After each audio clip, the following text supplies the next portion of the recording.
Hi all, இப்போ நாங்கள் சென்னையில் இருக்கோம். ஸோ டே ஒன்னோட வீடியோ நான் போஸ்ட் பண்ண போகிறேன். இன்றைக்கி வந்துட்டு இந்த ட்ரெஸ் தான் நான் வியர் பண்ணியிருக்கேன். இந்த ட்ரெஸ் வந்து நான் வந்து எதில் வாங்கினேன் பார்த்தீங்கன்னா, ஆஜியோவில் தான் வாங்கினேன். இதோட லிங்க் வேணும்னா கேளுங்க, நான் டிஸ்கிரிப்ஷனில் தரேன். இவ்வளோ தான், ஒரே ஒரு வந்துட்டு ஒரு கேஷ் கிளிப் வச்சுட்டேன். நான் ரெடி ஆகிட்டேன். ஜாரா அப்பாவும் தூங்கிட்டு இருக்காங்க. ஸோ இந்த டைமில் வந்துட்டு ஜாராக்கு வந்துட்டு ஹக்கீஸ் தீர்ந்துச்சு. ஸோ தட் வந்து நாங்கள் ஆன்லைனில் வந்துட்டு புக் பண்ணியிருந்தோம். வந்துட்டாங்க. ஜெப்டோ தான். சென்னையில் ஜெப்டோ வந்துட்டு ரொம்ப ஃபாஸ்ட்டாக இருக்கும். நாங்கள் ஒரு 60 பேக் ஆர்டர் பண்ணியிருந்தோம். ஸோ அது ஒரு 5 மினிட்ஸில் வந்து நமக்கு டெலிவரி பண்ணிட்டாங்க. ஸோ அதை வாங்க தான் நான் வந்து ரூம் விட்டு கீழே போயிருந்தேன். ஸோ வாங்கியாச்சு.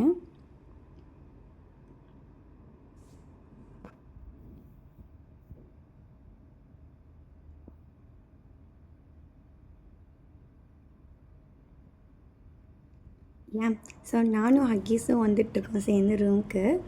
ஒரு பேரண்ட் ஆகிட்டுனா இதெல்லாம் வந்துட்டு நம்ம வந்து பண்ணி தான் ஆகணும். ரூமுக்கு வந்து செகண்ட் ஃப்ளோரில் இருக்கேன். ஸோ தட் வந்துட்டு லிஃப்ட் ஆன் பண்ணி செகண்ட் ஃப்ளோருக்கு நான் வந்துட்டுருக்கேன். ஸோ நாங்கள் சென்னையில் எங்கே இருக்கோம்னு பார்த்தீங்கன்னா, நாவலூர் ரோட்டில் தான் நாங்கள் இருக்கோம். ஸோ அதில் இருக்க ஒரு ரெஸ்டாரண்ட்டில் தான் நாங்கள் ஸ்டே பண்ணியிருக்கோம். ஸோ இதில் பார்த்திங்கன்னா ரூம் நம்பர் 22ல் இருக்கோம் நாங்கள். ஸோ தேட் வந்துட்டு நான் வந்து பெல் இது பண்ணுறேன். அவங்க அப்பா வந்துட்டாங்க. அப்புறம் வந்துட்டு உள்ளே போயாச்சு. நெக்ஸ்ட்டு ஜாராவும் ஏஞ்சிட்டு அவளே கிளப்பிட்டேன். ஜாராவோட ட்ரெஸ்ஸு இது தான், டே ஒன்னோட ட்ரெஸ்ஸு. ஜாராக்கு நிறைய ட்ரெஸ் நான் மாற்றிக்கிட்டே இருப்பேன். பட் மார்னிங்க்கு நாங்கள் கீழே வந்துட்டு லாபிக்கு போகிறதுனால நான் இந்த ட்ரெஸ் போட்டுவிட்டேன் மார்னிங் பிரேக்ஃபாஸ்ட்டுக்காக. உங்களுக்கு பிரேக்ஃபாஸ்ட் எப்படி இருக்குன்னு நான் இங்கே காட்டுறேன். வாங்க நம்ம கீழே போகலாம். ஜாரா கொஞ்சம் நேரம் மிரரில் உட்காந்து விளாண்டுட்டு இருந்தா. அதோட கிளிப்பு கொஞ்சம் இருக்குது இதில். இப்போ நம்ம கீழே வந்துட்டு லாபிக்கு வந்தாச்சு. ஸோ இதில் நமக்கு டின்னர் வந்துட்டு அரேஞ்ச் பண்ணியிருப்பாங்க. எல்லாமே பஃபே சிஸ்டம் தான். ஸோ நமக்கு என்ன வேணாலும் எடுத்து போட்டு சாப்பிட்டுக்கலாம். இது போனோடனே பார்த்திங்கன்னா எக் இருக்குது. அதுக்கப்புறம் வந்து சிக்கன் பெப்பரின்னு சொல்கிறாங்க.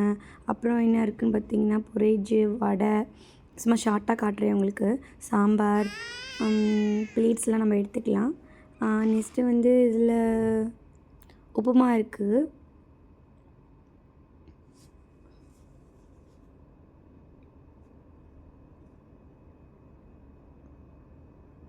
கொஞ்சம் பிக்கல் வச்சுருக்காங்க.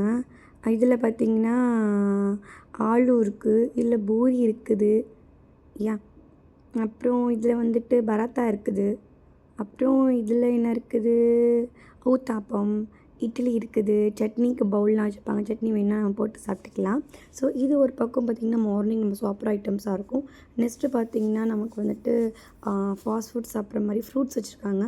அதுக்கப்புறம் ஜாமு, ப்ரெட்டை வேணால் நம்ம டோஸ்ட் பண்ணிக்கலாம். இதில் எப்பவுமே 24 ஹவர்ஸ் ஓடிக்கிட்டே இருக்க மாதிரி இருக்குது. அதுக்கப்புறம் கார்ன்ஃப்ளெக்ஸ் வச்சுருக்காங்க.